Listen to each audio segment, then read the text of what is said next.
Nous allons voir dans cette vidéo une courte introduction à l'algorithmique probabiliste avec les deux plus grandes classes de ce type d'algorithme qui existent, c'est les algorithmes dits Las Vegas et ceux dits Monte Carlo. Je ferai en partie 2 et en partie 3 le détail sur un même exemple de calcul de médian, d'une approche Monte Carlo et d'une approche Las Vegas. Imaginons le problème suivant, j'ai une boîte avec n briques, alors je ne peux pas utiliser mes yeux, je mets ma main et je tire une brique, et je cherche dans cette boîte de Lego une brique de longueur 1 par 2 par exemple, et je sais qu'il y en a à peu près 10% dans le paquet de briques que j'ai. Comment je fais de façon déterministe? Je vais prendre une brique, je la regarde, est-ce qu'elle a la bonne taille? Si c'est oui, eh ben j'ai terminé, je la retourne.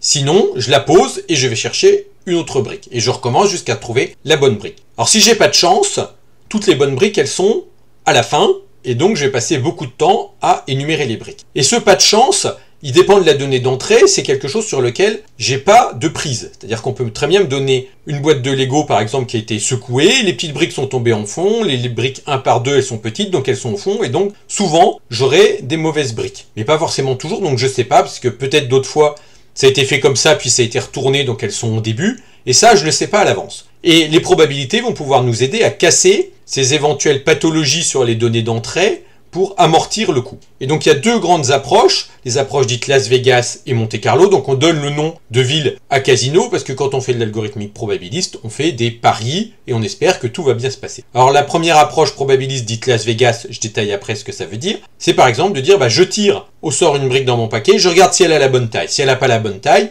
je la remets dedans, et je recommence comme ça jusqu'à ce que j'ai une brique de la bonne taille. Donc le temps espéré, ce sera 10 coups. Si je fais les probabilités, je calcule l'espérance, c'est 10 coups. Et le temps max, il est infini, parce que je peux très bien prendre une brique, c'est pas la bonne, je la remets, je retire au sort, et j'ai toujours pas de chance. Donc la probabilité que le temps max soit infini est de 0, mais le temps n'est pas borné. Alors une approche qui serait un petit peu différente, qui mixerait les deux, ce serait de dire, j'ai mon paquet de briques de Lego, je commence par mélanger le paquet de Lego, et après j'utilise l'approche déterministe. Et on voit bien là que selon la façon dont je vais mélanger, le temps de calcul ne sera pas le même. Parce que je vais mettre plus ou moins proche de la sortie une brique de longueur 1 x 2. Une autre approche probabiliste possible, dite de Monte Carlo, c'est je prends mon paquet, je prends 10 briques, je les sors, je les regarde et je regarde est-ce que dedans, il y en a une de la bonne taille. Et si c'est bon, je la retourne et sinon je dis, eh bien j'ai raté. Donc ça c'est un algo qui marchera toujours vite, c'est-à-dire 10 coups, c'est un temps fixe, là parce que la proportion est fixe, et je peux démontrer que la probabilité de réussite est supérieure à 0,65. Ce qu'on peut aussi voir là, sur ces petits exemples joués, c'est que les algos probabilistes, évidemment, ils contiennent des chances de succès, des chances d'échec, soit sur le temps, soit sur la qualité du résultat, mais en général, ils sont aussi plus simples. Même si c'est pas très subjectif de dire ça, c'est un avantage des algos probabilistes, c'est souvent qu'ils sont faciles à comprendre, faciles à implémenter, faciles à débugger, faciles à mettre en œuvre, et ça permet, en termes d'application pratique, d'être relativement efficace.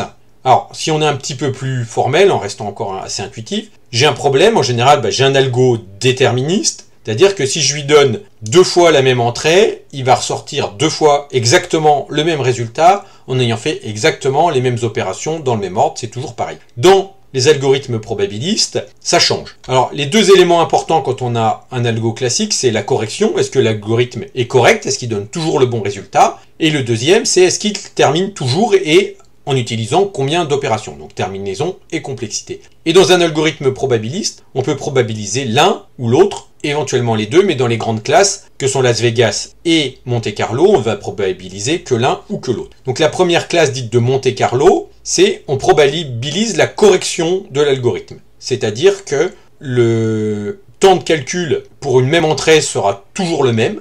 Il n'y a pas de probabilité que ça dure plus longtemps, pas longtemps, que ça termine pas, etc. Par contre, l'algorithme ne donne pas toujours le bon résultat. Donc c'est des méthodes qui sont très utilisées de Monte Carlo en analyse numérique pour avoir des valeurs approchées de résultats. Et l'autre approche dite de Las Vegas, c'est des algorithmes qui vont donner toujours le bon résultat, mais par contre, le temps d'exécution est probabilisé. C'était dans l'exemple précédent, je tire une brique, je regarde, si c'est la bonne, si c'est pas la bonne, je le remets. Je ne peux pas dire à l'avance, selon mon entrée, combien de temps je vais mettre, et si pour une même entrée, je peux mettre des temps complètement différents. Alors, de façon un tout petit peu plus formelle, mais là je redis ce que je viens de dire, un algorithme Las Vegas retourne toujours une bonne solution, la bonne ou une bonne, parce que par exemple c'est pas toujours un problème de décision, et le temps de terminaison pour une même entrée est probabilisé. Un exemple classique, c'est le quicksort randomisé. Pour ceux qui connaissent quicksort, c'est un algorithme de tri. Je choisis le pivot aléatoirement pour essayer de bien couper mon tableau et ça permet de ne pas tomber dans des problématiques de tableaux déjà triés ou partiellement triés qui empêchent le bon fonctionnement de quicksort. Il y a même une méthode